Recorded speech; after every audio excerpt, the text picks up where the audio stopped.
Wicked. Right guys, thanks for coming. So today we're just going to talk a little bit about training loads, about RPs, and everything that we talk about today can apply to GPS tracking. გამარჯობა მოგზაურებისთვისო, დღეს ვილაპარაკებთ ვარჯიშის დატვირთვებზე, ვარჯიშის დატვირთვაზე, დაგროვებულ დატვირთვაზე, ვარჯიშის და ვარჯიშის დაღლილობის მაჩვენებელზე. ვარჯიშისგან დაღლილობის მაჩვენებელზე. I know a lot of coaches in Georgia are interested to get GPS units and start tracking their training loads. This is the first step in getting towards that goal. საქართველოსიო ბევრ მწვრთნელსო უნდა რომ ჯიპიესის ტექნოლოგიები კონდეს გუნდშიო და გამოიყენოსო, მაგრამ პირველი ნაბიჯი ჯიპიესის ტექნოლოგიებისკენ არის ახლა დღეს რაზედაც ვილაპარაკებთ ისე. So yeah, give you a brief overview of what training loads are, why they're important, and how we actually track it and use the data. ვარჯიშისგან გამოწვეული დაღლილობა რას ნიშნავსო, რატო არის ეს მნიშვნელოვანი და როგორ უნდა ვაკონტროლოთ და ვადენოთ თვალყური ამაზე ვილაპარაკებ დღეს. So first of all, no matter what type of training load you're talking about, training load is a measure of the work done. როგორ დაღლილობაზედაც არ უნდა ილაპარაკო, ვარჯიშიდან გამომდინარე დაღლილობასო, პირველ რიგშიო ეს არისო საზომი იმისაო რა სამუშაო გაატარე მანამდე. There are two main types of training load tracking, internal and external. ორი ძირითადი გზა არისო ვარჯიშიდან გამომდინარე დაღლილობის გასაზომათო, ეს არის შინაგანი და გარეგანი. External training load can be from GPS units, so like distance run, the amount of jumps you do in a session, or weight lifted. გარე საზომი არის შეიძლება იყოს ინფორმაცია მიღებული GPS-დან, რამდენი მეტრი ან კილომეტრი გაირბინე, რამდენი ნახტომი გააკეთე, რამდენი წონა აწიე, დაწიე და ასე შემდეგ. You also have internal training load tracking, which is more to do with how the athlete actually felt during that session. და შინაგანი საზომი ვარჯიშიდან გამომდინარე დაღლის მეორე, რაც ესე იგი როგორ იგრძნო თავი მოთამაშემ ვარჯიშის მერე, ვარჯიშიდან გამომდინარე რა დონის დაღლა მიიღო, ესაა შინაგანი საზომი. That includes RPEs and heart rates. ეს მოიცავს ვარჯიშიდან გამომდინარე დაღლილობის მაჩვენებელს და გულისცემას. Now, there's a lot of research out there on training loads, and a lot of the research is saying different things that conflicts. ბევრი კვლევა არსებობს ვარჯიშიდან გამომდინარე დაღლასთან დაკავშირებით და ბევრი ერთმანეთს ეწინააღმდეგება ეს კვლევები. For example, some research says that high training loads cause injuries, but also research shows that low training load causes injuries. ზოგიერთი კვლევა ადასტურებს, რომ მაღალი დაღლილობა დატვირთვა ვარჯიშის იწვევს ტრამვებს, მაგრამ არის კვლევები, რომელიც ადასტურებს, რომ დაბალი დატვირთვა დაღლილობაც იწვევს ტრამვებს. So we're going to have a little chat about how we actually prescribe training loads and track them to best manage injury or limit injury for players.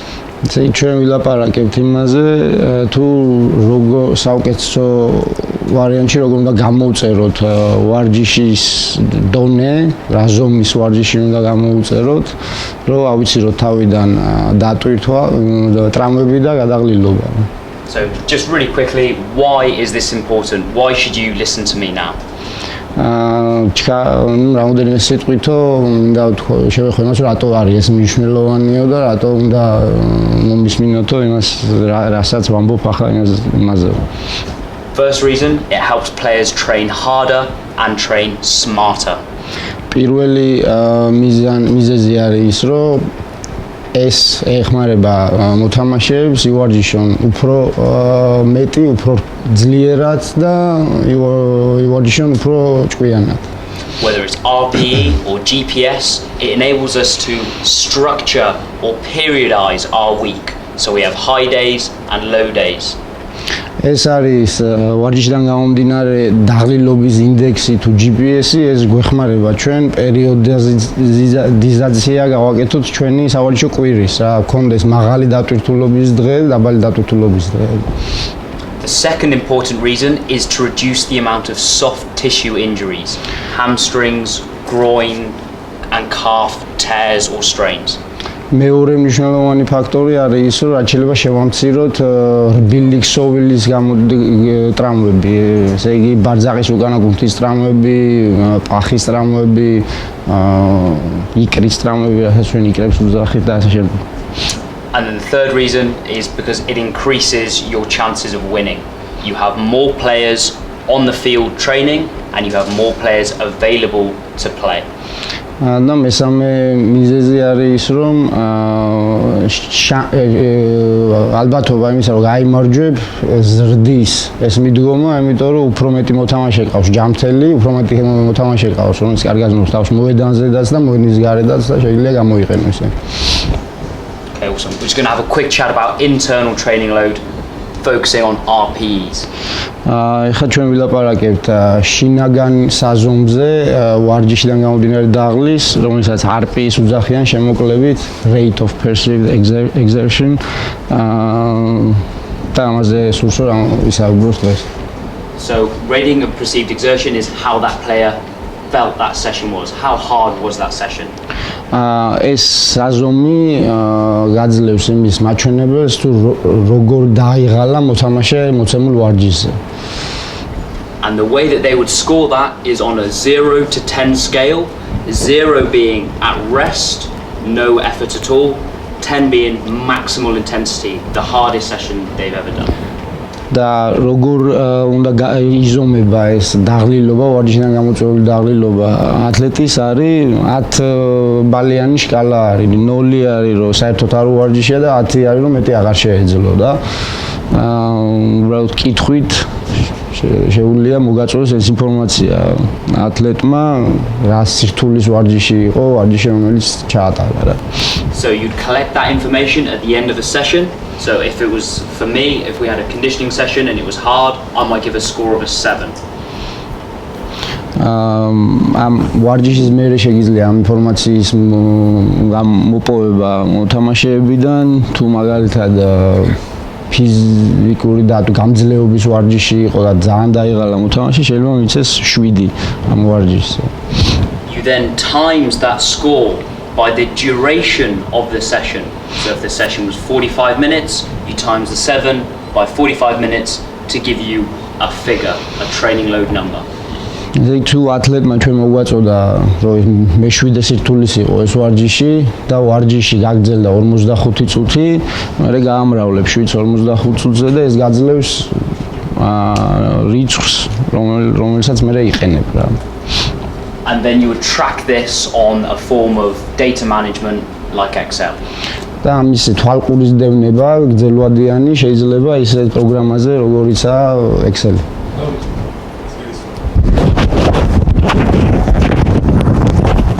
For this data to be accurate, there are a few things that need to be ensured. ესე იგი ზუსტი რო იყოს, ან სიზუსტესთან ახლოს რო იყოს ეს ინფორმაცია, რამოდენიმე რაღაცას უნდა მივაქციოთ ყურადღება. The players must be educated around why we are collecting this information. მოთამაშეებმა უნდა იცოდნენ რატო ვაგროვებთ ჩვენ ამ ინფორმაციას. The players must understand that no matter what they score, it won't affect selection. და მოთამაშეებმა უნდა დარწმუნებული უნდა იყვნენ იმაში, რომ მიუხედავად იმისა, რომელიც ციფრს იტყვიან მოთამაშეები, ეს გავლენას არ იქონიებს იმაზე, ვინ ითამაშებს და ვინ დაიწყებს სასტავში რა. იმიტომ რომ მოთამაშეები ხშირად რო აჩვენონ მწვრთნელს, რომ არ არიან კაი ფორმაში არიან, ასე ვთქვათ, რთულ ვარჯიშზე და ძიძახიან რომ მარტივი იყო რა, არ დავიღალე. The score must also be specific to them. They can't just copy what other teammates are saying. და თითოეულ მოთამაშის სპეციფიურად თითოეულ მოთამაშემ უნდა მოგაწოდოს სირთულის ციფრი და ეს არ უნდა იყოს გადაკოპირება სხვა მოთამაშიდან, იმიტომ რომ ერთმა თქვა რომ 7 იყო სირთულე, მეორემაც 7 თქვა. ამიტომ სალსალკე უნდა ავიღოთ ეს. ერთმანეთის შედეგი, ერთმანეთის ნათქვამი რო არ გაიგონონ მოთამაშეებმა. And last of all, the data must be collected as soon as the session has finished, whilst it's fresh in their minds. და ეს ინფორმაცია უნდა იყოს აღებული მოთამაშეებიდან ვარჯიშის დამთავრების შემდეგ, რომ ჯერ დავიწყებული არა აქვს რა სირთულის იყო ვარჯიში. So now we've got a good understanding of what an internal load is. We're going to go over how we actually track and monitor that data. ეხლა გასაგები უნდა იყოს შინაგანი დატვირთვა, შინაგანი საზომი დატვირთვის. რა არის? ჩვენ ახლა გავაგრძელებთ როგორ უნდა შევაგროვოთ ინფორმაცია და როგორ უნდა გავანალიზოთ ეს ინფორმაცია. There are two kind of load models that you can apply. The first one is very simple and good to start with, but once you build up a database, you can then move on to the second form of data management. ორი სხვა მეთოდი არსებობს ამ ინფორმაციის შეგროვების და მერე გამოყენების. პირველი შეიძლება დაიწყო და მერე უკვე უფრო მეტი ინფორმაცია რო გაქვთ, უფრო ხანგრძლივად რო გაქვთ ეს ინფორმაცია მოგროვებული, მე შეიძლება მეორეზე გადახვიდე. So firstly we're going to talk about weekly percentage change in training loads. პირველად თავდაპირველად ვილაპარაკებთ კვირეულ პროცენტის ცვლილებაზე ვარჯიშიდან გამოწვეული დაღლას. So this researcher, Pigott, analysed AFL teams' RPE data, lots of different AFL teams over a whole pre-season. Pigott იყო ესეთი სპორტის მეცნიერი, რომელმაც ანალიზი გაუკეთა ამერიკული ფეხბურთის რამოდენიმე გუნდის სეზონის წინამოსამზადებლის ამ მაჩვენებლებს, ამ დაღლილობის მაჩვენებლებს. And one of the key findings from this research was that when weekly percentage changes increased by 15%, training load, injury events, injury occurrence shot up massively. და ერთ-ერთი მნიშვნელოვანი დასკვნა კვლევის იყო ის, რომ როცა კვირაში 15%-ზე მეტით იზრდებოდა მაჩვენებლის დონე, ამას მიყვებოდა ტრამვების დონეც იზრდებოდა ავტომატურად. So therefore, as a rough guide, as a practitioner, I'm aiming to maintain weekly increases to no more than 10%. Because we know that 10% is a safe zone.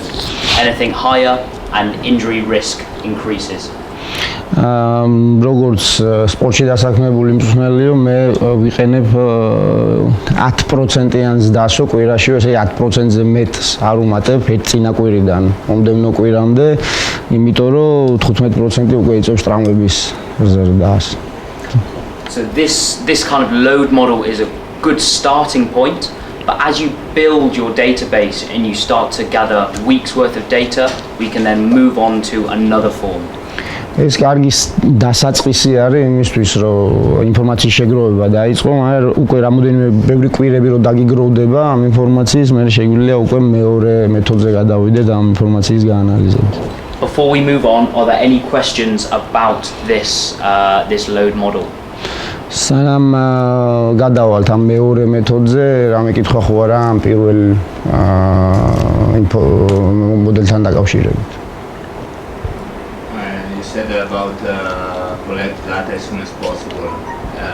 I know that in the protocol they say not immediately after, but after around 30 minutes in order to avoid that they are too much influenced by what they did a few minutes before. You do immediately after, you do after 30 minutes.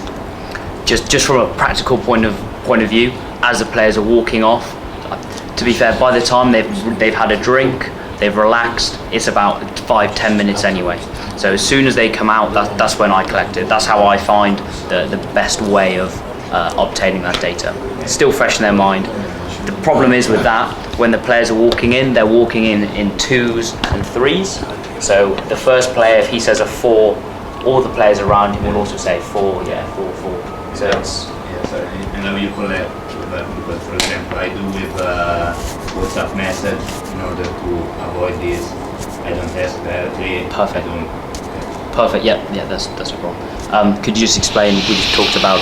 ესე იგი შეკითხვა იყო იმაზე, რომ ამ პროტოკოლთან, ამ სირთულის მაჩვენებელი 1-დან 10-მდე ციფრი რაცა, ამის აღებაზე პროტოკოლი ამბობს, რომ იმ წუთას ვარჯიშის მერე არ უნდა მოითხოვო, იმიტომ რომ ცოტა უნდა დამშვიდეს მოთამაშე, გაანალიზოს, სადატვირთვის იყო და მერე უნდა მოთხოვო ეს ინფორმაცია და რამდენი თქვენ ამ ბენმა თქვა, რომ ვარჯიშის დამთავრების მერე და რა დროს მერე უნდა ავიღოთ ეს ინფორმაცია და ახლობით 10 წუთის მერე რა მოთამაშეები მოედანზე არიან, წყალი დალიენ, უკვე რომ გამოდიან მოედნიდან, მაგრამ ისე უნდა ავიღოთ ეს ინფორმაცია, რომ ერთმანეთის ნათქვამი არ გაიგონონ, თორემ მე გადააკოპირებენ ერთმანეთის ნათქვამს ყველა.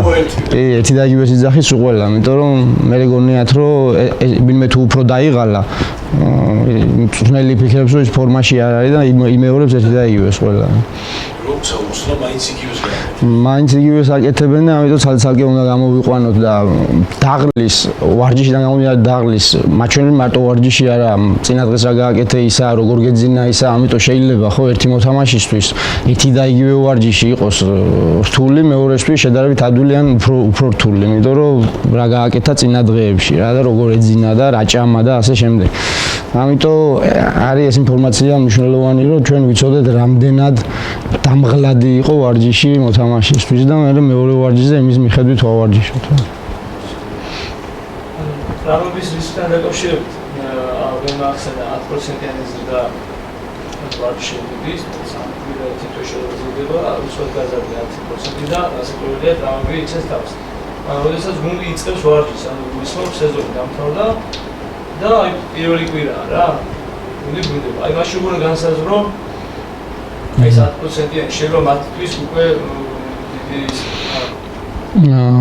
ხო ესე 15 იწვევს ზრდას და 10%-ს ვუმატებ ხოლმე, ნუ 10% არ არის რისკი ისე 15 უკვე რისკის ამ Panko is asking when players are returning from off-season break and they're starting their pre-season, how do we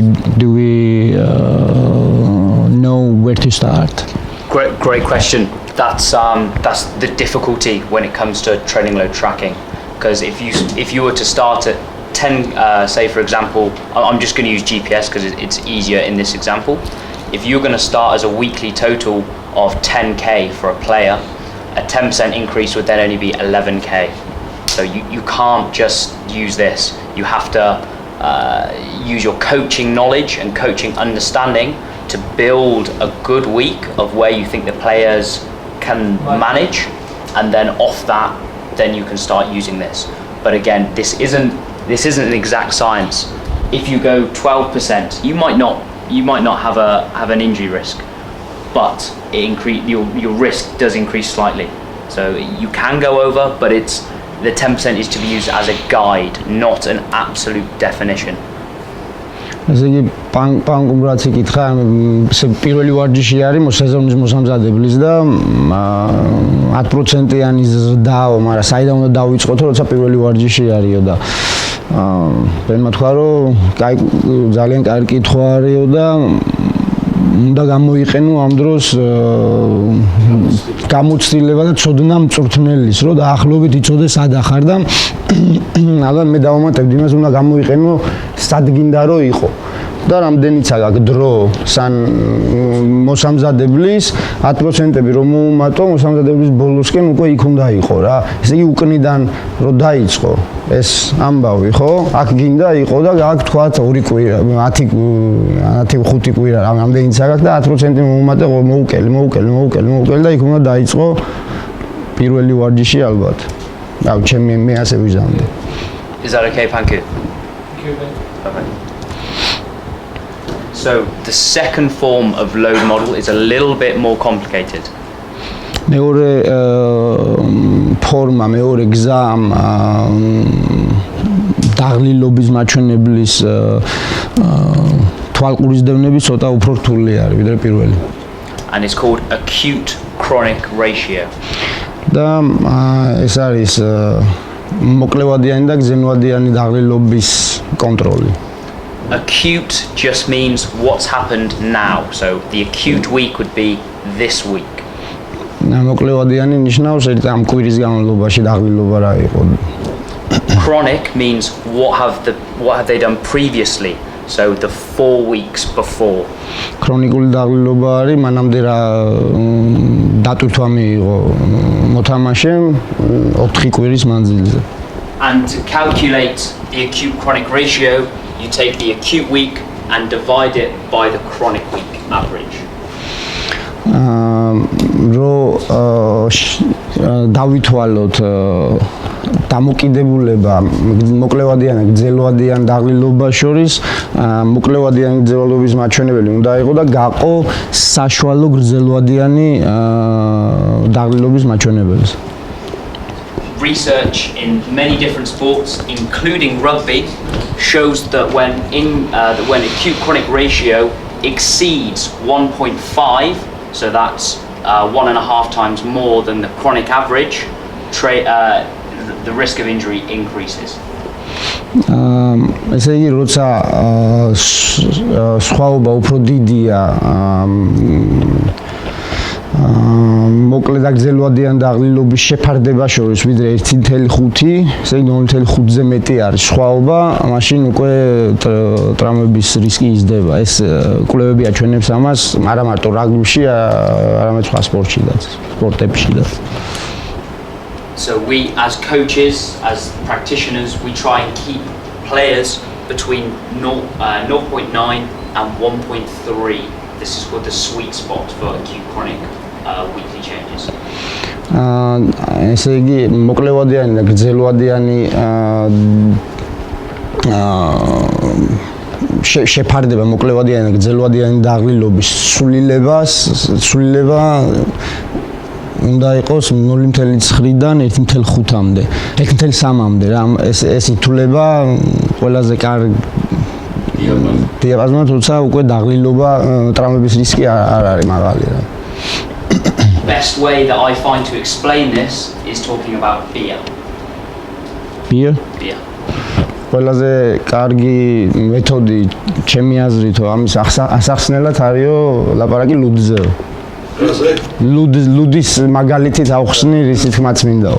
Who likes beer? I love beer. ვის უყვარს ლუდიო? Perfect. Okay.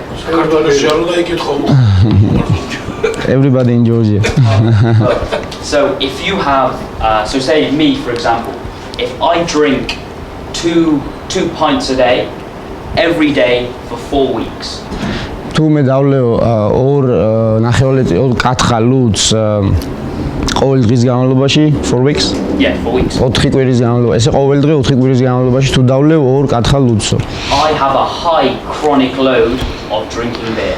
ესე ქრონიკული დატვირთვა, გრძელვადიანი დატვირთვა საკმაოდ მაღალი მაქვს 4 კვირის განმავლობაში. So in the acute week, this week, if I then drink 8 pints on one night, I'm probably not going to have a hangover the next morning. I'll be fine. თუ ერთი დღის განმავლობაში, ერთი კვირის განმავლობაში მე დავლევ 8 კათხა ლუდს ერთჯერადად, ალბათო ახმილიაც არ მექნება მეორე დღესო. But if I don't drink any alcohol for 4 weeks and then I drink 8 pints this week, I'll have a bad hangover, I'll be sweating, I'll be throwing up. მაგრამ ესე იგი თუ საერთოდ არ დამილევია 4 კვირის განმავლობაშიო და პირდაპირ 8 კათხა ლუდი დავლიეო, უკვე ახმელიაც მექნებაო და ალბათ უცბად გავხდებიო და გულის რევის შეგრძნებაც მექნებაო და ასე შემდეგ. And that's the exact same with the acute chronic load program. If I do no running and then all of a sudden I do 20k, I'm going to pull a hammy, I'm going to pop a calf.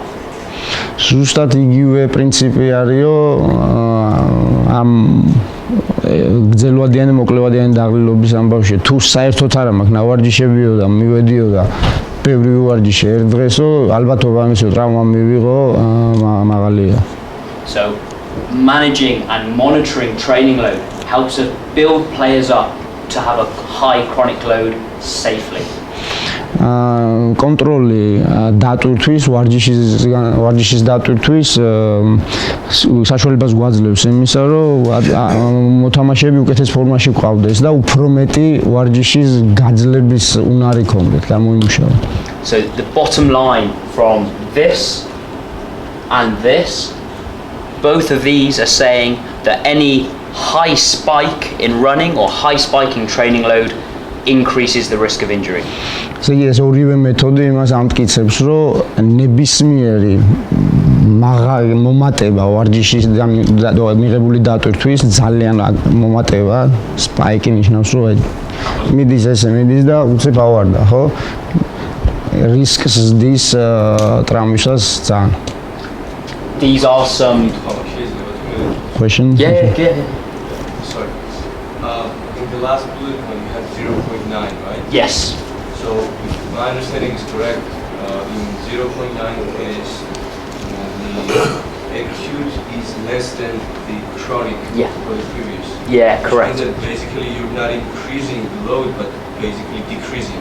Yes. So how can you ensure the improvement in performance if you're decreasing the load week by week? Good. That's a good question. So I translate it. Yeah, please. საინტერესო კითხვა იყო, ესე იგი დიაპაზონი, რომელიც არის კარგი სავარჯიშო, არის 0.9-დან 1.3-მდე. ხო და ეს 0.9, ესე იგი წინა კვირაზე უფრო ნაკლებ დატვირთვას აძლევს ამ კვირაში და კითხვა იყო, რომ როგორ შეგიძლია პროგრესი გააკეთო, როდესაც უფრო ნაკლებ დატვირთვას აძლევს წინა კვირასთან შედარებით. There's three kind of points to that answer. სამი მნიშვნელოვანი საკითხი არის ამ კითხვასთან დაკავშირებით. So the first one is this 0.9 is taken straight out of the literature. So this is called the sweet spot. პირველი ეს 0.9 ეს ციფრი აღებულია ლიტერატურიდან. The second point of that is the same as when you spike a training load. If you all of a sudden you drop a training load massively, then that also is a risk of injury to the player. So the same as when you're increasing, you can't go up too high, you also can't come down too fast. ესე იგი როგორც ძალიან მაღალი დონით მომატება ვარჯიშის, ასევე ძალიან მაღალი დონით მოკლება ვარჯიშის რისკს იწვევს, ტრამვების რისკს ზრდის. And the third point to that answer is depending on where you are in the season, you can manipulate this threshold. და მესამე რაც ამ კითხვასთან დაკავშირებით მინდა ვთქვა არის, რომ დამოკიდებული იმისა თუ სად ახარ სეზონზე, ეს 0.9-დან 1.3 დიაპაზონი უნდა აკონტროლო და შეგიძლია მოუმატო, ესე იგი რაც უფრო ბოლოსკენ ახარ სეზონში, უკვე ალბათ უნდა იფიქრო იმაზე, რომ აღარ მოუმატო და მოუკლო და ეფექტი ვარჯიშზე ცოტა დაისვენა მოთამაშემ, შეიძლება მოკლება უფრო მოქცეს, ვიდრე მომატება ვარჯიშის. So for example, with the Rugby World Cup prep that we're doing at the moment, we want to push our players to run more. If we follow this exact model, then it's going to take a long time to build that up. So what we do is we shift this a little bit to the right. So injury risk does increase a little bit, but we also get more running into the players. მაგალითად ჩვენი მოსამზადებლის მაგალითი რო ვთქვათო, ხო? ჩვენ რასაც ვაკეთებთო, ჩვენ ამ მოდელს რო გავყვეთო, ძალიან დიდი გრძელვადიანი პროცესი იქნებაო, რომ მოთამაშეები ფორმაში ყავდესო და ამიტომ ჩვენ ცოტა გადმოგვაქვს აქეთო ეს დიაპაზონი, ყველაზე კარგი დიაპაზონი, რასაც ლიტერატურა გვეუბნება 0.9-დან 1.3-მდე, ცოტა გადმოგვაქვს აქეთო, ესე იგი ვთქვათ, არის 1.1-დან 1.6-მდე. რაც ტრამვების რისკს ზრდის ცოტას, მაგრამ ეს არის პერიოდი, როცა ჩვენ ტრამვების რისკი იქნება, იმიტომ რომ ჩვენ გვინდა რომ რაც შეიძლება ფორმაში ყავდეს ბიჭები. And then the same goes for when we're coming to the end of a campaign or the end of the season, we just push it. და იგივე იქნებაო, იგივეს გავაკეთებთ, როცა უკვე მოსამზადების ბოლოს ვიქნებით და ჩვენ დავბრუნდებით ამ იდეალურ დიაპაზონში 0.9-დან 1.3-მდე, რომ იმიტომ რომ დავასვენოთ ცოტა ბიჭები. So again, these shouldn't be used as definitive guides. Just because a player goes over to maybe 1.6 doesn't mean that they're gonna get injured. It just increases their risk of injury. ეს დიაპაზონი არ უნდა მივიღოთ როგორც ინსტრუქცია და დირექცია. შეიძლება ჩვენ ცოტა გადავწიოთ იქეთ და ცოტა მეტი მოუმატოთ, მაგრამ ეს იმას ნიშნავს, რომ ალბათობა რისკის იზრდება და ჩვენ ამდენად მოუმატებთ, ამას იმის მიხედვით იზრდება რისკი ალბათობის. სპორტში ფიზიომზადების რისკის ალბათობა არის. ისედაც ფაქტორები, რომლებიც ჩვენ შეგვიძლია ვაკონტროლოთ და ფაქტორები, რომლებსაც ვერ ვაკონტროლებთ. ყველა ვარიანტი არის, მაგრამ რამდენად მოუმატებთ და მოუკლებთ, ესაა საქმე.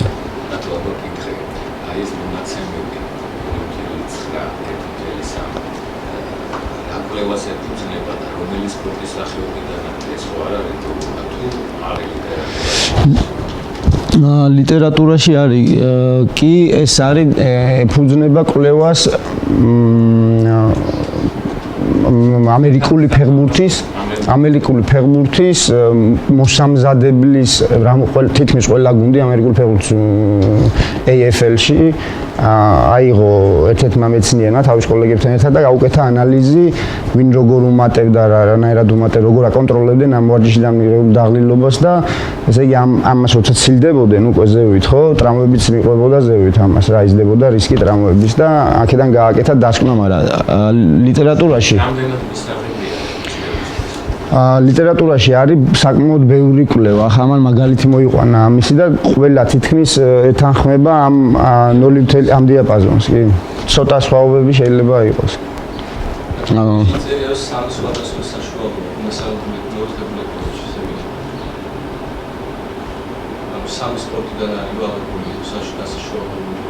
ეს არის ამ კვლევაზე, რომელზეც კონკრეტულად ეს ლაპარაკობს, ამის გარდა კიდე ბევრი კვლევები არის, რომელიც ამ დიაპაზონს ემთხვევა და დიდად არ ცდება რა.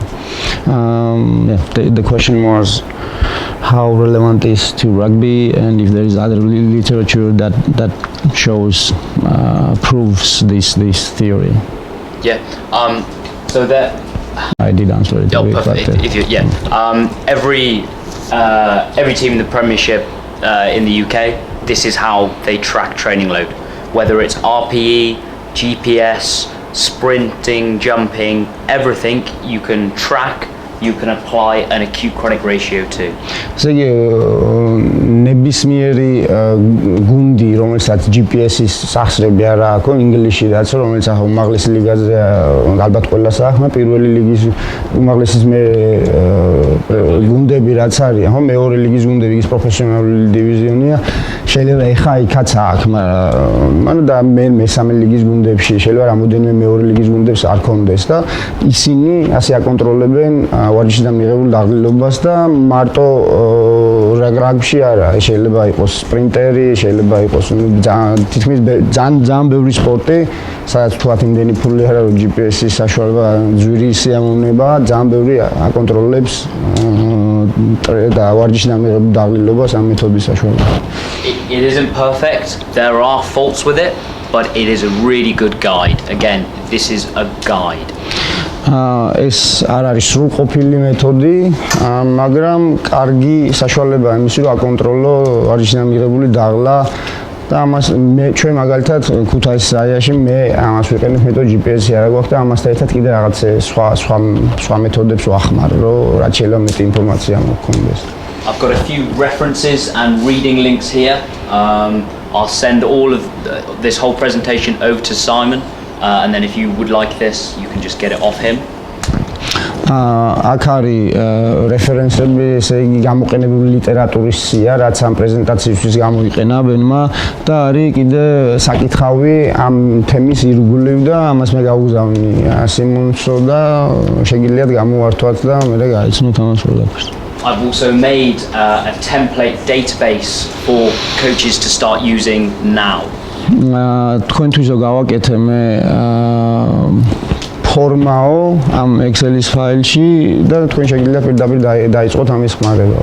So again, I'll send all of this through to Simon, and if you'd like it, I'm sure he'll send it over to you. მე გავგზავნი ამას ყველაფერს საიმონს და ვისაც უნდა შეგიძლიათ გამოვართოთ. So again, I know a lot of you are keen, a lot of coaches are keen to eventually use GPS tracking. მე ვიცი რომ GPS-ის გამოყენებაზე დიდი მოთხოვნა და თითქმის ყველა გუნდს უნდა რომ ქონდეს GPS-იო. And this is the first step in getting towards that goal. მაგრამ ეს არის პირველი ნაბიჯი GPS-ისკენ და ესე იგი ვარჯიშისგან მიღებული დაღლის კონტროლზე რა, კონტროლისაკენ. Until you can understand how to use this data and act upon it, you can't even look at GPSs.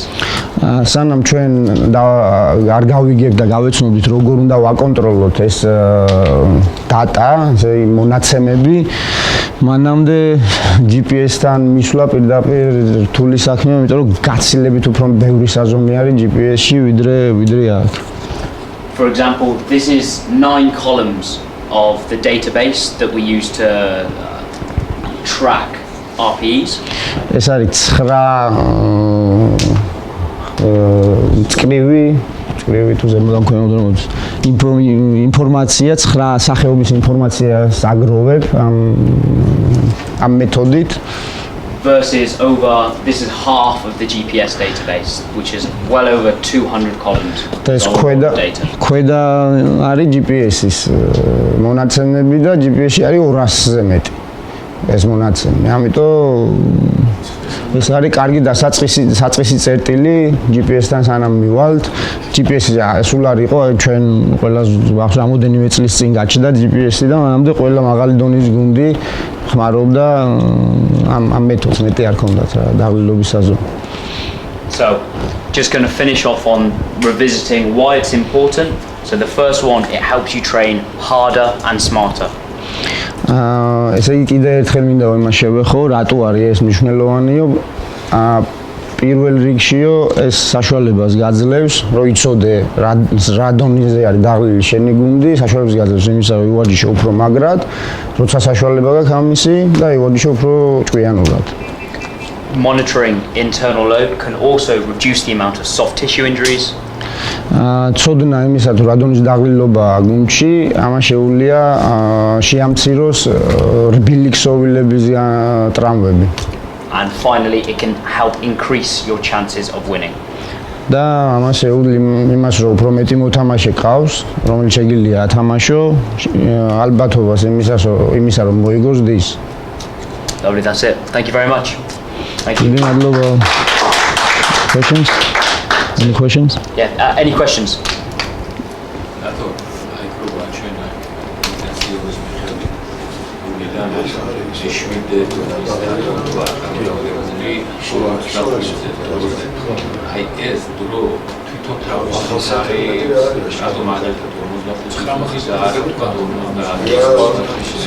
ესე იგი რა დროც ხანგრძლივობა რაც იყო ვარჯიშის იმაზე ამრავლებ რა ესე იგი 45 წუთში მაგალითი თქვა რომ 45 წუთიანი ვარჯიში იგულისხმა და ესე იგი თუ გაგრძელდა 1 საათი იქნება 60 თუ იქ თვითონ თავისი შერჩეული არის ეს დრო თუ რაღაც გარკვეული იმას მიყვება მომზადების მაგალითად მეათე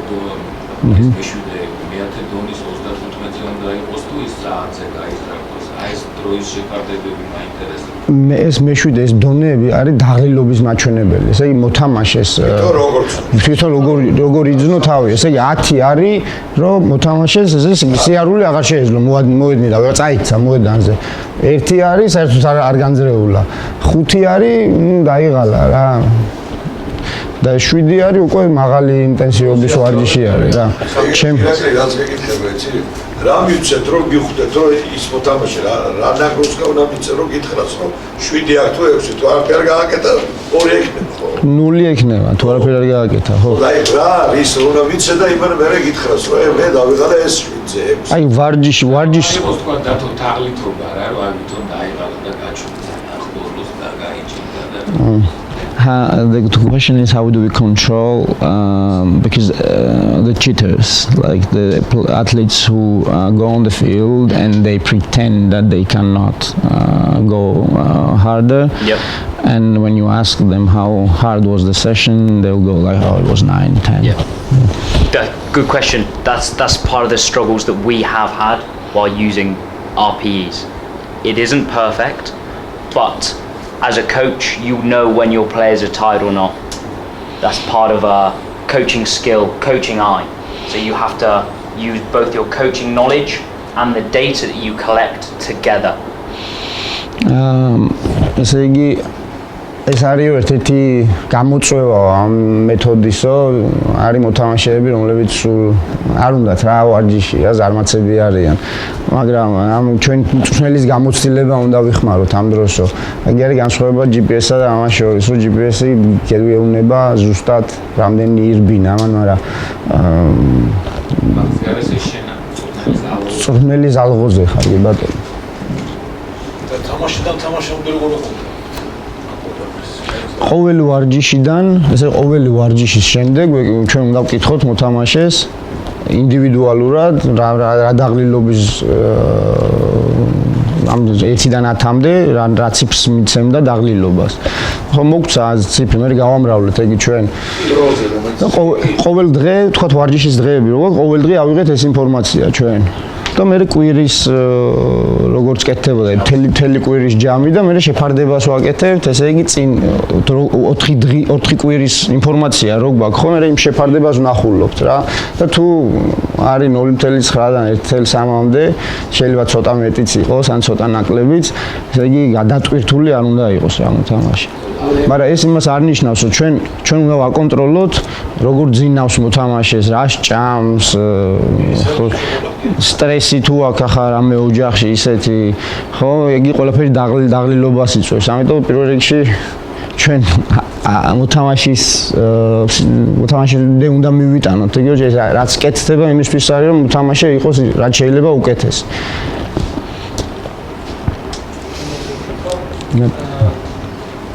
აი ამ ფორმულის დაყოფა თუ არის შესაძლებელი და თუ ვსწიან ერთ ვარჯიშს ან ისო შეიძლება ვარჯიშს გაიზარდოს საათი და 20 წუთი ვთქვათ. მაგრამ ვარჯიშზე იყოს 5 წუთიანი ვარჯიში, რომელიც არის მაღალ ინტენსივობაზე. და შეიძლება დანარჩენი დრო იყოს ისეთი, რომ საერთოდ მაღალ ინტენსივობაზე ისიც რომ დავითვალ. და მე ის მაღალ ინტენსივობაზე ვარჯიშიც იყო ერთ ვარჯიშში და so for Panko is asking if you have training for 1 hour, 1 hour 10 minutes, whatever, but part of the training was light and the part of the training was hard. Do we go and ask them about high intensity training RPE separately, or we just go overall? It's always the whole session. Always the whole session. The biggest problem with RPEs is that it's very it's influenced heavily by the amount of time, because obviously you multiply the number, the RPE score, by time. So even if you have an exertion level of 5 on the scale, but you've got a 3-hour session, that actually equates to quite a high amount. So you need to kind of manage your timings because it's so heavily influenced on time. But yeah, you always go for the whole session. ესე იგი პანკუს შეკითხვა იყო, რომ თუ ცალსაკითხო არ მკითხოთო რა დაღლილობის მაჩვენებელი თუ გვაქვს 1 საათიანი ვარჯიში და 20 წუთი იყო ძალიან მაღალი ინტენსივობის, დანარჩენი იყო დაბალი ინტენსივობისო და ბენის პასუხი თავიდან ბოლომდე უნდა ვკითხოთ რა დაღლილობა მიიღო ათლეტმა მისი აზრით, იმიტომ რომ დაბალი ინტენსივობის ვარჯიშიც რო იყოს, თქვათ 4 ან 5, თუ ეს დაბალი ინტენსივობის ვარჯიში დიდხანს გრძელდება, ხო, დრო ესე უკვე ეს ჯამში, რომ დააჯამ უკვე მაღალი ინტენსივობის ვარჯიში გამოდის. ამიტომ ერთი ვარჯიში არ უნდა გავყოთ, მაღალი დაბალი ინტენსივობა და ცალსაკი არ უნდა ავიღოთ ეს ინფორმაცია. ესე იგი დაღლილობის მაჩვენებელი ცალსაკი არ უნდა ვკითხოთ, უნდა ვკითხოთ თავიდან ბოლომდე ვარჯიში, რამდენად დაღლილი იყო მოთამაშეში. ერთი კითხვა მეც მაქვს რა, შეკრებაზე ხარ მაგალითად რაღაცა ორკვირიანზე, ეს ყველაფერი კარგად მიდის, ანუ მოთამაშე გეუბნება რაღაც ისეთ ფულებს, რომ ყველაფერი მიდის იმისკენ, რომ ყველაფერს კარგად მიყვებიან გეგმას, მაგრამ თქვათ სასწორი გაქვს და აი წონაში მაგარი კლება მიდის და რაღაც საპირისპიროს განახებს ეს რომ მაგ შემთხვევაში ან აი წონაზე არის ვაფშე დამოკიდებული რაღაცა თქვათ რომ ურთიერთშეთანხმება არის თქვათ რომ ვიღაცამ შეიძლება თქვას რომ არ ვიღლებ და წონაში ძალიან და მაგარი კლება ქონდეს ამ პირიქით მაგრა ვიბრდებიო თქვას და ვაფშე იმატებდეს წონას არ რაღაც ეგეთ განეთ წონაზე წონასთან რა კავშირი აქვს. Yeah, for example, good question. And Nado is asking if you have athletes in pre-season and you're, let's say, 2 weeks in pre-season and you're following these guidelines and you'll see that athletes are tolerating well, they're not scoring very high or very low, and but you weigh them at the same time daily, but you see drastically that the weight goes down or the weight goes up. Would you take that into consideration with this data? Yeah, you would. So this is only one window. If you need to look at everything that's going on. Changes in body weight can tell you a lot of different things, but it can also be influenced by lots of things. ესე იგი ის უნდა გავითვალისწინოთო ამ მეთოდით მიღებული ინფორმაციაო და თქვა თუ წონა თამაშობს მოთამაშეებს ესეც უნდა გავითვალისწინოთ და ვაკონტროლოთო, იმიტომ რომ ეს არის ერთი ხედვა რა, რაღაცა საზომი, რითიც შეგვიძლია რაღაცა გავზომოთ. წონა არის მეორე და შეიძლება კავშირში იყოს ეს ორი რაღაცა ერთმანეთთან, შეიძლება არ იყოს კავშირში, შეიძლება მე ჭამს სკდება იმდენ რაღაცას და წონა იმიტომ ემატება, ან საჭმელს არ ჭამს, ამიტომ მაგიც უნდა აკონტროლო, ისიც უნდა აკონტროლო. ჩვენ ახლა მაგაში ვიძახი, იცი რომ არ გაქვს საერთოდ ჯიპიესი და თქვა გაქვს მარტო როგორც ბევრი გუნდები აკეთებენ, რომ აი მარტო ამ სიტყვა პასუხით არის ეს და რეალურად მონაცემები არ გაქვს არაფრის. არც ამ RP-ის მონაცემებსაც აღებულოთ, ხო? ხო, რა, მაგ დროს უფრო უნდა გაითვალისწინოთ. Let's say he's asking, you don't have this data, you don't do this data, and you just weigh the players. Yeah. What kind of indication would that give to you? Would that give to you if you see that the weight goes down drastically or goes up? So with high training loads, weight's always going to come down just because the amount of running you're doing. We use a red flag. If the players are acutely, so if they're down by 1 kilo or more than their previous weigh-in. So, do you want to... ესე იგი მაგი წონა საკმაოდ კაი მაჩვენებელი არის, მაგრამ როდესაც მოსამზადებელს განსაკუთრებით და ბევრი სირბილი უწევს, ბევრს ვარჯიშობენ, წონა ყოველთვის წამოვა ძირსო, მაგრამ ჩვენ ვიყენებთო საზომსო უკვე 1 კილოზე მეტი რო არის, წინ თქვა დილა, ყოველ დილას ჭამამდე მოვიდა ათლეტი აიწონა, მეორე დღეს მოვიდა ათლეტი აიწონა და 1 კილო არის ნაკლები, ეს უკვე ის არა ბევრი არის, ბევრისკენ გადავიდა. Can I add a little bit to that? Yep. So the first thing that we do is we have a conversation with the player to see how they've recovered. We do weigh-ins and weigh-outs of sessions, and we need to make sure that the players, for every 1 kilo body weight they've lost, they drink 1.5 litres of water mixed with an electrolyte.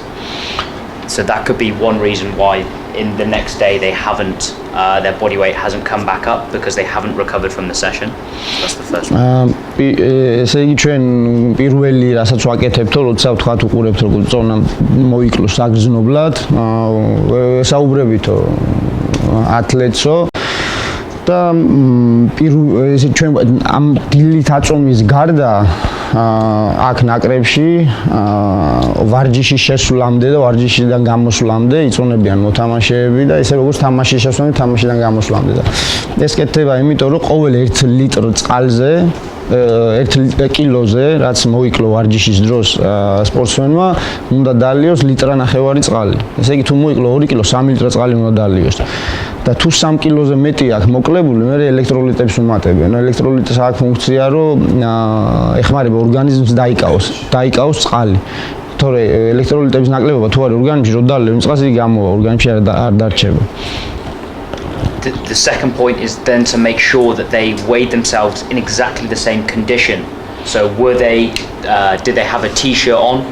We always weigh out in just shorts, and they also did it at the same time, so it's pre-breakfast. Because obviously if they weigh themselves after breakfast, they're going to be heavier. So the conditions both need to be the same. So სტანდარტიზირებული უნდა იყოს რა ეს ყველაფერი აწონები, თუ აწონოს ვაკეთებ დილას, უნდა იყოს სანამ საჭმე შეჭამდე მანამდე, უნდა იყოს მაიკის და ჩუშტების და ფეხსაცმელების გარეშე. ესე ყოველ დღე უნდა იყოს ერთი და იგივე სიტუაციაში, ერთი და იგივე პირობებში ეს აწონო აკეთებენ. And then the third thing we ask them is how are things like back home? If you've had a bad night's sleep, if you've got a lot of things going on away from the field that could be affecting your mood, how you're actually feeling, that can have a big effect on your weight. You're not eating as much. So that's the third thing that we ask. და მის შემდეგ მესამე რასაც ჩვენ ვაკეთებთ, ველაპარაკებით მოთამაშესო, ვეკითხებით, როგორ ეძინა ძილი, როგორი იყო ძილის კონტროლი, უკვე ძალიან მნიშვნელოვანი ხდება სპორტში.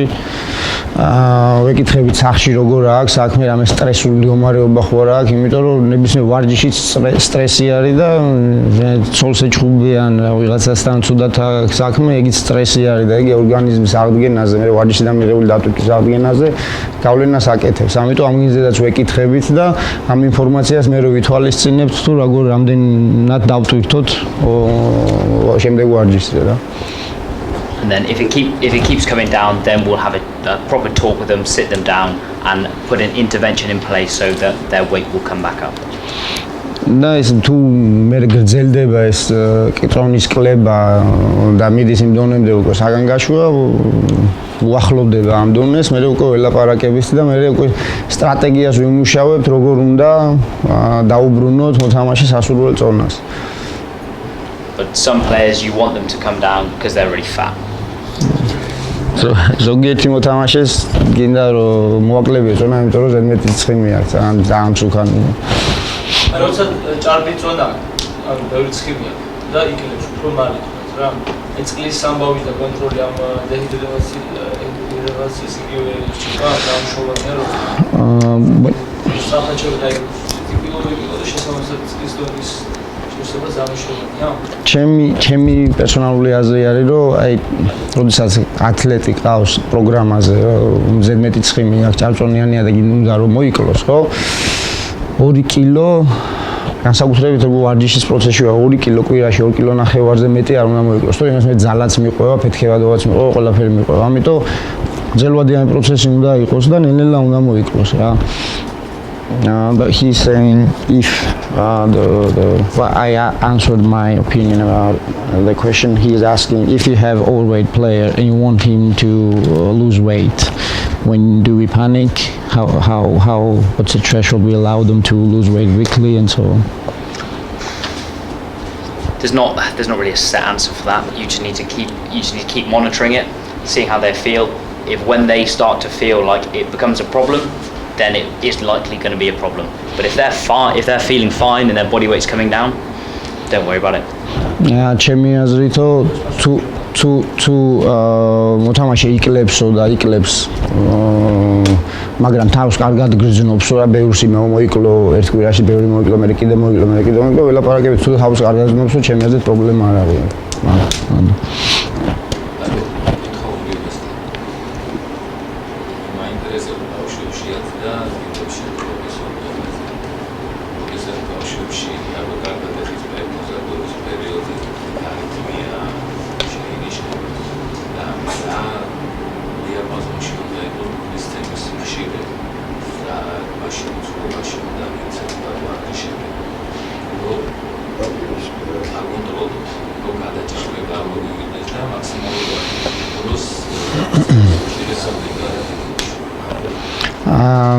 The question is about heart rate monitoring. when you're monitoring the kids and when you training the kids, when you training the adults,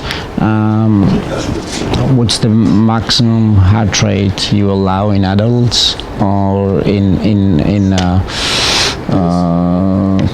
kids, especially when they go through the growth spurt?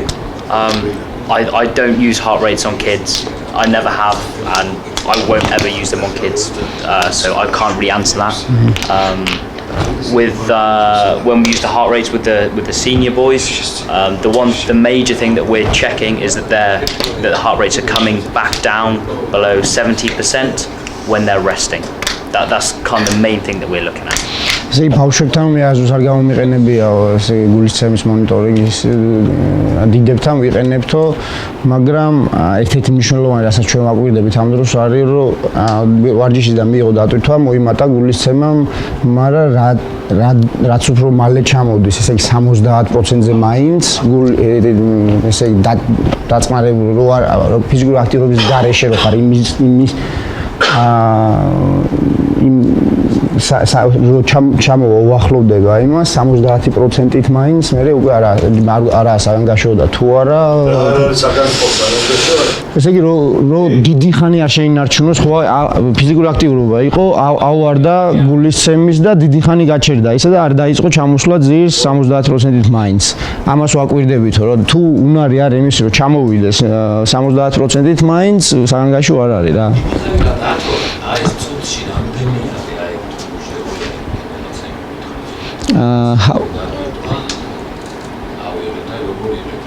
how many heartbeats per second? How do you measure that?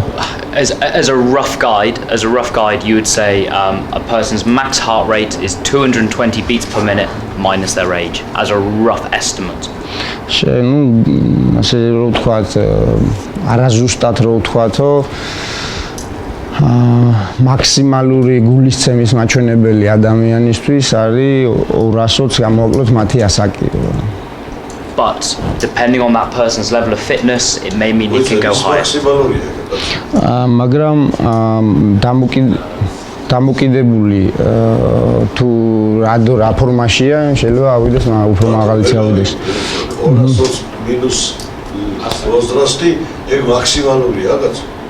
That's a resting heart rate. No. 220 minus that's their age. Your maximum heart rate. Maximum არის. ვარჯიშის დროს კაცო. თუ კარი ფორმაშია შეიძლება ავიდეს ცოტაზე ვითო. 200 მინუს ჩემი 200 მოტამაშის 200 რამდენია? 34-35 მაქსიმუმ. 200-ის 70% რამდენია? 200-ის 70% არის, მაგრამ 70%-ს 200-ის 20 არის 10%. არა, 200-ის 70% არის, 70% იყო ნათქვამი, როცა ესე იგი ვარჯიშის გარეშე იღებ იმას. იქამ უნდა ვარჯიშის გარეშე კი ბატონო, დაგრუსკარა. და მე რო გიპასუხოთ ა ბავშვებში გარდატეხის ასაკი იქნება თუ რაც იქნება? რაზე? დაგრუსკის დროს კი არა, გაჩერების. გაჩერების დროს არის. არა ის ამბობს 220 კი მართალი ხარ 220 არის ნაგრუსკის დროს მაგრამ 70% ესე იგი უნდა ჩამოვიდეს ვარჯიშის გარეშე რა გულისცემაც არის ხო ეს თუ ჩამოვიდა მალე იმ დონემდე ეს ანგაშო არ არის რა მაგას იძახოდა 220 მინუს ასაკი ხო 220 მინუს 12 მაგაზე მეც ვერავა ხო დაახლოებით ახლა ეს ზუსტი არ არის მაგრამ დაახლოებით მანდა არის რა that 220 minus age it's only a guide until you do a maximal exertion test you don't know ეს არის ძალიან შავი რა შავი ისე რო თქვა არაზუსტად რო გაზომო რა ისე ზუსტი თუ გინდა რომ იცოდე მაშინ ტესტი უნდა გააკეთო და ნახავ რა და ჩემი პასუხია ბავშვებთან ჩვენ ვართ ფიზმუზადების სპეციალისტები ან რაგბის მწვრთნელები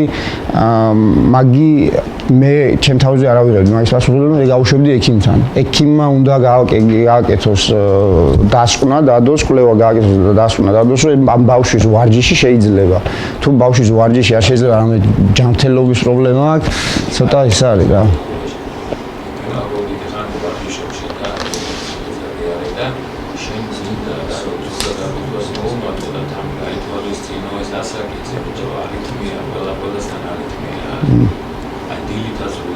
გება სანამ კოლეჯში გავედი მიდიხარ შეგრებაზე და უზომო ზოგსთან არის 80 ზოგთან არის 73 არითმია 80 და არითმიაც და თან არითმია და ეს უყავს მე გაჩერდება რა რიცი ამის გათვალისწინებით ეხლა იმას შეიძლება დაესის მაგრამ რაღაც აკეთიკით ეს კიდე სხვა რაღაცაა ვახსნებულია იდეი აი რა დიაპაზონში ვავარჯიშობ აი და წეხან რაც თქვა რა 220-დან გამოკლებული ასაკი არის უკვე 8 წელი ეს ძალიან რთული საზომი არის რა მე მაგალითად ფიზმზადების გარდა პირველი დახმარების კურსები მაქვს გაკეთებული მეორე დონის სოფლიო რაგბის მეორე დონის პირველი დახმარების კურსი მაქვს და იქაც პულსის ზომას უკვე აღარ ენდობიან უკვე ტექნოლოგიებზე არის იმიტომ არ არის ზუსტი აი რა უნდა არის გულის საზომები რო არის რა მაგი არის ხო აბა ამის გაზომვას თუ ეჭვი გვეპარება ჩემი პერსონალურად რეკომენდაცია ხო თუ ეჭვი გვეპარება და რომ ათლეტი ბავშვი განსაკუთრებით ვერ იმაშვება მე რეკომენდაციას მიცემდი რომ გავიდე ნახოს რა ექიმთან რომ ყველაფერი ჯანმრთელადაა აქ და იმის ვარჯიში შეიძლება რა და ისე ყველა ვარჯიშზე ერთ ბავშვს შეიძლება გაუზომო ესეც და ყველას ვერ გაუზომავ რა თან მithumetes ზუსტი არ არის ეს კი ბატონო აი ვარჯიში არის 100 წუთი what do you think? He says if training lasts 1 hour. 1 saati, ხო? 1 saati. If training lasts 100 minutes, how long would you keep their heart rate over 200? So it's quite a deep question, okay? First of all, we've come up to an hour and we've moved completely off topic. Okay. So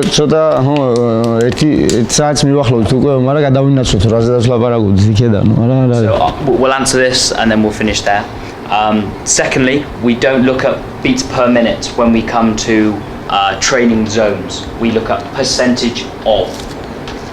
ესე იგი ჩვენ გულის ცემებს არ ვითვლითო პროცენტულობასო რა percentage of max heart rate მაქსიმალური გულის ცემის პროცენტულობასო and depending on the training adaptation that we're trying to elicit depends on the percentage zone and the time spent within each zone და დამოკიდებული გამომდინარე იქედან რა გვინდა მივახციო ჩვენ ვარჯიშითო იმის მიხედვით იგეგმებაო რა დონის გულისცემის რა ზონაში უნდა იყოს მოთამაშე პროცენტულობით დროს და პროცენტულობით ხო და რამდენი ეს So is that like what percentage of how long? So if we're looking to get an aerobic training effect, we're looking to train around about 70% of our max heart rate for an extended period of time. ესე იგი აერობული გამძლეობაზე თუ ვარჯიშობთო დაახლოებითო 70% არის უნდა იყოსო მაქსიმალური გულისცემა That's being general. ზოგადი ნათქვამია. When we then think about rugby, we think about the longest ball in play time in rugby, maximum of 6 minutes. როდესაც ჩვენ ფიქრობთ რომ რეგბიზე მე მაგასაც ვკითხავ რომ როდესაც ჩვენ ფიქრობთ რომ რეგბის თამაშიდან გამომდინარეო მაქსიმალურად ბურთი რო არ გაჩერდეს თამაშიო რა ადის 6 წუთამდეო 6 წუთი but that in the digital that's pretty that's good if you get 6 minutes დიდაჩი კიდე უფრო დაბალი არის მაგრამ so if we can sustain a run for 6 minutes at about 70% of max heart rate, then we know we're going to get an aerobic training effect. და ჩვენ ესე იგი 6 წუთი თუ 70% სირგული გვექნება მაქსიმალური გულისცემის დატვირთვა, ესე იგი ჩვენ ვიცით რომ აერობული გამძლეობის ეფექტი მივიღეთ ამ ვარჯიშიდან რა. But then when we want to get a more anaerobic training effect, we're going to go into those higher zones, those 80 and sometimes even 90% zones. But that is for a smaller period of time.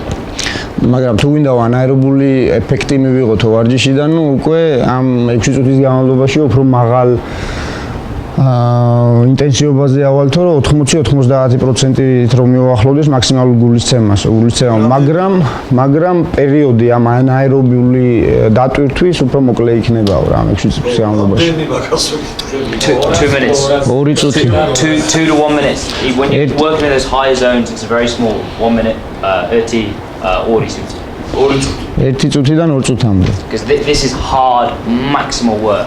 This is very taxing, and you need to make sure that the rest, their heart rates are coming back down below 70%.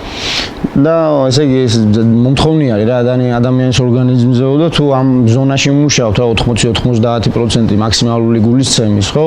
და ანაერობული ეფექტი გვინდა მივიღოთ, მაქსიმუმი 1-დან 2 წუთამდე ვაკეთებთ დატვირთვას. 1-დან 2 წუთამდე რა.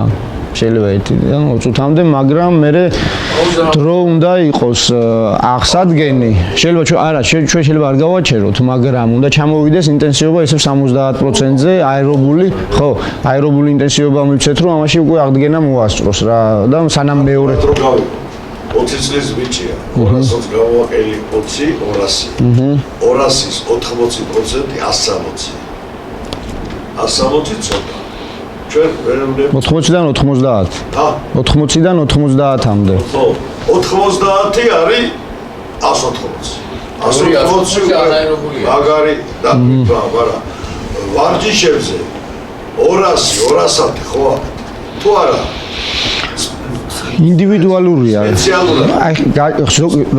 როგორც ჩვენ ბოდიში, როგორც ჩვენ მე ახ რო გამიზომოთ, წნევა შეიძლება მქონდეს ამდენი, ვიღაცას გავუზომოთ, მქონდეს ეს ამდენს ატარებს, როგორც საქართველოში ვიცით, ეს მაღალ წნევას ატარებს, ეს დაბალ წნევას ატარებს. ამ ვიღაცისთვის შეიძლება იყოს 160 და ძალიან დამღლელი იყოს და ვიღაც შეიძლება იყოს 180 და არ იყოს იმნაირი. მაგერე არის 170-ის შეთანხმება, 170-ზე მეტი არის. ანაერობულ რეჟიმში კი, ნუ ნაკრებისთვის ზუსტი არ არის. მაინც არა, ეს შეთანხმებულია. ეს ალაპტატური რეჟიმი. აი მასე ზუსტი შეიძლება იყოს 166 და 175, მაგრამ უფრო დიდი აუთლაიერებს უძახიან, აი ვინც ზოგადად რო ვლაპარაკობთ, იმგენს სდება რა და ამ ზოგად იმგენში არ მოყვება რა. არიან მოთამაშეები, რომლებიც განსხვავდებიან ერთმანეთისგან. ამიტომ დღეობით ფიზმომზადებაში არის რაც შეიძლება ინდივიდუალური მიდგომა და ყველაზე კარგი შედეგი ფიზმომზადებაში მოჯეჯერობით გააკეთა ამ მიდგომამ და ირლანდიის ნაკრები, ინგლისის ნაკრები ინდივიდუალური პროგრამები აქვს ყველა თავისი მოთხოვნებიდან გამომდინარე და იგივე მაგ ვარიანტშიდაც რა, ამიტომ ზოგისთვის ეს ინტენსივობა დაბალია, ჩვენ რო შევხედოთ გუნდს აქაც არიან მოთამაშეები, რომლებიც არიღლებიან ფიზიკაზე ერთ დონეზე თუ ავარჯიში, არიან მოთამაშეები, რომლებიც კვდებიან იმ დონეზე ვარჯიშის დროს. მაგრამ ამ მოთამაშეებს შეუძლიათ უფრო მაგრაებინო, სწრაფადირბინო, ამის არ შეუძლიათ უფრო სწრაფად. სპორტში მაინც სხვა კრიტერიუმებია. მაგალითად, დათოხიფიანი მივიყვანე ერთხელ მე იმაში, ბაკულევის კლინიკაში, ბურაკოვსკის. მე მოდგა მოდი რა გასინჯავთ. 91 წელი. როცა ეს არის. ასინჯეს და ბაჯერ რამდენი ქონდა ინტერესებს? 32. და 50 დაბლა რო არის. იქ დემანტ სტიმულაციას აკეთებენ ის ფნის. ვიტამინ აწვენენ და უკანავენ სტიმულატორს. ინდონორია რა თქმა უნდა ყველა ხო. არასდროს შეიძლება არა აქვს. როგორ? დიახ, სიმაღლეზე იყო. ალტიტუდს კი, როგორ არა. სხვადასხვა ინტენსივობა არის და სხვა ვარიანტებში. იქ ჟანგბადი ნაკლებია, რაც უფრო მაღლა დიხარ, ამიტომ ბარში და კამბარჯიში მაღლა. კი, სხვა ვარიანტზე რო შეიძლება. სხვადასხვა ვარიანტია თუ ის და რამე ხო? ამ დროს როგორ უნდა გავთვალოთ? Right, we've come completely off topic now. It's been an hour and 10 minutes, so we're going to stop the presentation there. Thank you very much for your time. If you've got any questions, you can drop me an email. I'm going to send all of this over to Simon. So anything that you need, whether it's this presentation, the actual load tracker, you can get that all off Simon. Lovely. Thank you very much, guys. Thank you.